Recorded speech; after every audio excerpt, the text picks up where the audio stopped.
Okay, Diva, so I just wanted to quickly compare the regular Julianne to the new Julianne 24 for you guys. Just in case you were wondering, I bought a brand new one for you guys so you guys can see the comparison with the two new ones.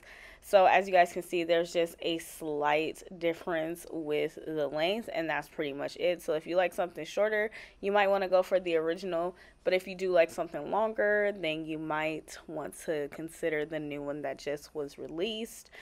Just showing you guys here that it can be worn in a side part, as you guys seen in the previous clip. This is the middle part, and then I'm going to show you guys a quick little half up, half down.